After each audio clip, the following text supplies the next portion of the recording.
বিগত কয়েক বছর ধরে শিক্ষা, সমাজ, রাজনীতির একাধিক জটিল এবং বিভ্রান্তিকর পরিস্থিতি থেকে উঠে আসতে সাহায্য করেছেন মহামান্য আদালত। এবারও কিন্তু তার ব্যতিক্রম হলো না। এসএসসি নিয়োগের ক্ষেত্রে একটি বিভ্রান্তিকর এবং জটিল পরিস্থিতির সমাধান করবার জন্য এগিয়ে আসলেন ভারতবর্ষের সর্বোচ্চতম মহামান্য আদালত সুপ্রিম কোর্ট। কিন্তু তার একটি বিশেষ নির্দেশ তথা আদেশকে কেন্দ্র করে আরও একটি নতুন প্রশ্নের সৃষ্টি হয়েছে। কি সেই আদেশ, কি ছিল সেই সমস্যা, জানাবো। সঙ্গে থাকুন বৈঠকি এডুকেশনাল ইনস্টিটিউটের এই চ্যানেলে। যে বিশেষ খবরটি জানানোর জন্য আজকে আপনাদের সামনে এসেছি বৈঠকি এডুকেশনাল ইনস্টিটিউটের পক্ষ থেকে, তা হলো সুপ্রিম কোর্টের বড় রায় 2014 সালের টেট পরীক্ষার্থীদের জন্য পূর্ণ 6 নম্বর, অর্থাৎ মহামান্য সুপ্রিম কোর্টের নির্দেশে 2014 সালের টেট পরীক্ষার্থীদের জন্য একটি বড় জয়ের খবর এসেছে, যেখানে ভুল প্রশ্নের দায় স্বীকার করে নিয়ে প্রত্যেককে পূর্ণ 6 নম্বর দেওয়ার নির্দেশ দেওয়া হয়েছে। এবং সেই নির্দেশ দিয়েছেন স্বয়ং ভারতবর্ষের সর্বোচ্চতম ন্যায়ালয়, সর্বোচ্চতম ন্যায়ের মন্দির সুপ্রিম কোর্ট। সুপ্রিম কোর্ট এই রায় দিয়েছে। আমরা প্রত্যেকেই জানি যে কোনো কম্পিটিটিভ এক্সাম বা টেট বা এসএসসির মতো পরীক্ষার জন্য 6 নম্বর অনেকটাই গুরুত্বপূর্ণ, অনেকটাই দামি। সেই 6 নম্বর এর ঘোষণা করেছেন মহামান্য আদালত। শুধুমাত্র তাই নয়, আমরা জানাবো আপনাদের এই খবর সংক্রান্ত যাবতীয় খুঁটিনাটি। এই রায় ঘোষণার নেপথ্যে যে বিচারপতি বৃন্দ ছিলেন তারা সুপ্রিম কোর্টের বিচারপতি পি.এস. নরসিংহ এবং বিচারপতি আলোক আরাধের ডিভিশন বেঞ্চ এই রায় দিয়েছেন। আদালতের নির্দেশ অনুসারে আদালত জানিয়েছে 2014 সালের প্রাথমিক টেট পরীক্ষায় 6টি প্রশ্ন ভুল ছিল এবং তার জন্য সংশ্লিষ্ট সকল পরীক্ষার্থীদের অতিরিক্ত 6 নম্বর দিতে হবে। হাইকোর্টের রায় এই মুহূর্তে বহাল রয়েছে। হাইকোর্ট জানিয়েছিল দীর্ঘ 10 বছর ধরে চলা এই মামলায় কলকাতা হাইকোর্টের দেওয়া আগের রায়কেই কার্যত বহাল রেখেছে দেশের শীর্ষ আদালত। অর্থাৎ এখানে এসে কিন্তু হাইকোর্টের সঙ্গে আমরা ইতিমধ্যে দেখেছি বহু মামলায় হাইকোর্টের সঙ্গে সুপ্রিম কোর্টের একটা সংঘর্ষ লেগেই ছিল, কিন্তু এই মামলার ক্ষেত্রে হাইকোর্টের রায়কেই যথাযোগ্য সম্মান দিয়ে সুপ্রিম কোর্টও একই ধরনের আদেশ জারি করেছেন। 2014 সালের যে টেট কেলেঙ্কারি, কোট আনকোট যে টেট কেলেঙ্কারির কথা আমরা জেনেছিলাম, সেই পরীক্ষাটি হয়েছিল 2015 সালে।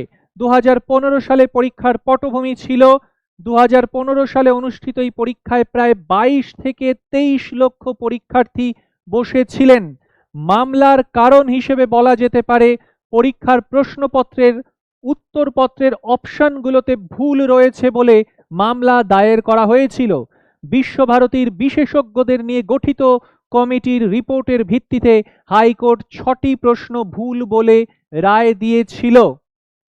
এই রায়ের সর্বোচ্চতম আদালত এই রায়ের সপক্ষে রায় দিয়েছেন এই দিন, এবং হাইকোর্টের রায়কে বহাল রেখেই মাননীয় সুপ্রিম কোর্ট, মহামান্য সুপ্রিম কোর্ট আদেশ দিয়েছেন ওই 6টি ভুল প্রশ্নের উত্তরের জন্য বা 6টি ভুল উত্তরের জন্য অতিরিক্ত 6 নম্বর দিতে হবে। এবার আমরা দেখে নেব কারা এই সুবিধা পাবেন, কোন কোন পরীক্ষার্থী এই সুবিধা পাচ্ছেন। আগে এই নম্বর পাওয়ার সুবিধা শুধুমাত্র মামলাকারীদের জন্য সীমাবদ্ধ থাকলেও বর্তমান রায় অনুযায়ী এই অতিরিক্ত 6 নম্বর 2014 সালের টেটের সকল পরীক্ষার্থীরাই পাবেন। অর্থাৎ যারা 1 বা কয়েক নম্বরের জন্য অকৃতকার্য হয়েছিলেন তারা এখন টেট উত্তীর্ণ হওয়ার সুযোগ পাবেন। সুতরাং এই 6 নম্বর শুনতে অনেকটা ছোট বলে মনে হলেও এমন বহু শিক্ষার্থী রয়েছেন, এমন বহু পরীক্ষার্থী রয়েছেন যারা কেবলমাত্র 1 বা 2 নম্বরের জন্য এই পরীক্ষায় উত্তীর্ণ হতে পারেননি। এই নম্বর দেওয়া বা মহামান্য আদালতের পক্ষ থেকে এই 6 নম্বর বাড়তি দেওয়ার যে সিদ্ধান্ত, এটা কিন্তু রাতারাতি কয়েক হাজার, হতে পারে কয়েক লক্ষ অকৃতকার্য শিক্ষার্থী বা পরীক্ষার্থীর ভাগ্য বদলে দিয়েছে। অর্থাৎ যারা কিনা 1-2 নম্বরের জন্য অকৃতকার্য হয়েছিলেন, হতে পারে এই 6 নম্বর পেয়ে তাদের কৃতকার্য হওয়ার সম্ভাবনা কিন্তু অনেকটাই বেড়ে গেছে। আইনি লড়াইয়ের অবসান ঘটল দীর্ঘ 1 দশক পর। এই রায়ের ফলে দীর্ঘদিনের আইনি লড়াইয়ের অবসান হলো নতুন সুযোগ। কয়েক হাজার পরীক্ষার্থীর জন্য নতুন করে শিক্ষক হওয়ার সুযোগ তৈরি হলো। প্রতিযোগিতা জোরদার এবং প্রতিযোগিতা আরো জোরদার হয়ে গেল, কারণ এই 6 নম্বরের ফলে কিন্তু কৃতকার্য যে শিক্ষার্থী বা পরীক্ষার্থী তাদের সংখ্যা কিন্তু কয়েক হাজার হয়ে যেতে পারে।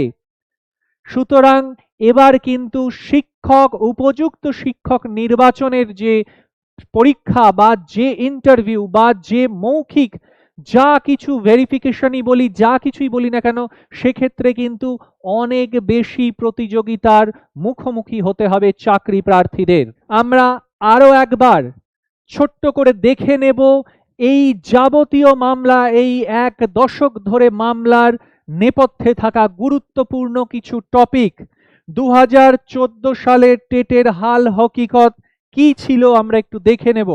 পরীক্ষা হয়েছিল 2015-র 31শে অক্টোবর। পরীক্ষায় বসেছিলেন 20,01,301 জন। ফল প্রকাশ হয় 2016-র 14ই সেপ্টেম্বর। টেট উত্তীর্ণ প্রার্থী মোট সংখ্যা 1,24,952। 2016-য় এমপ্যানেলড প্রার্থীর সংখ্যা ছিল 42,627। 2020-21-এর শূন্য পদ ছিল 16,500। নিয়োগপত্র পেয়েছিলেন 13,564 জন। অর্থাৎ যারা সে বছর নিয়োগপত্র পাননি, শুধুমাত্র কয়েক নম্বরের ব্যবধানে পিছিয়ে ছিলেন, অকৃতকার্য হয়েছিলেন, এইবার মহামান্য আদালত, মহামান্য সুপ্রিম কোর্টের এই কালজয়ী সিদ্ধান্তের ফলে কয়েক হাজার প্রার্থী, কয়েক হাজার শিক্ষার্থী, পরীক্ষার্থী কিন্তু উত্তীর্ণ হওয়ার সুযোগ পেলেন।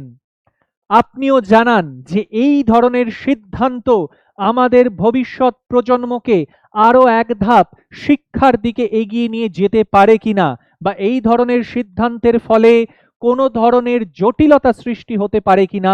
সরাসরি আপনার মতামত জানান আমাদের বৈঠকি এডুকেশনাল ইনস্টিটিউটের এই পেজের এই ভিডিওর কমেন্ট বক্সে।